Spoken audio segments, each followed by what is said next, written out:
বর্ষাকালে গ্রাম বাংলার বিলগুলো পানিতে থই থই করে। বিলগুলোতে সাধারণত ৬ মাস পর্যন্ত পানি পাওয়া যায়, আর ওই ৬ মাসে প্রচুর পরিমাণে মাছ পাওয়া যায়। বিলে ছোট বড় সব ধরনের মাছ পাওয়া যায়। বিলে পানিটা নির্ভর করে ভৌগোলিক অবস্থান, বৃষ্টিপাতের পরিমাণ, বিলের গভীরতা, পানি নিষ্কাশন ব্যবস্থার উপর। যে ৬ মাস বিলে পানি থাকে, ওই ৬ মাস বিলে প্রচুর পরিমাণে মাছ ধরা পড়ে। ছোট বড় সব ধরনের মাছই ধরা পড়ে। এই যে দেখছেন, পরন্ত বিকেলে আমার বন্ধু বিলের পানিতে মাছ শিকার করতেছে বড়শি দিয়ে। বড়শি দিয়ে মাছ শিকারটা সবাই পারে না। ও খুব মনোযোগ সহকারে বড়শি দিয়ে মাছ শিকার করতেছে। ও খুব ভালো শিকারী।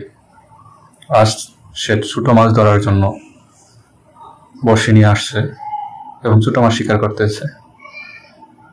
সত্যি খুব অসাধারণ দৃশ্য।